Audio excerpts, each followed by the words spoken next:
10. No i za chwilę ruszą. 5, 4, 3, 2, 1. Ogień! I już widzimy, że nie ma poślizgów przy starcie. Zobaczymy, jak będzie pierwsze wejście w zakręt.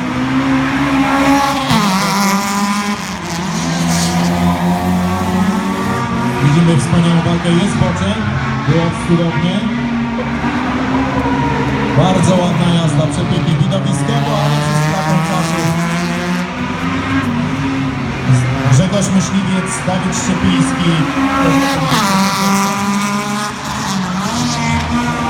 I mamy wypadnięcie z toru, powrót jest.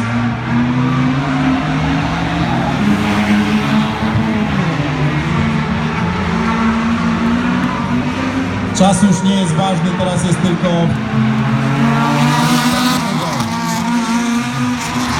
Może być dubel za chwilę.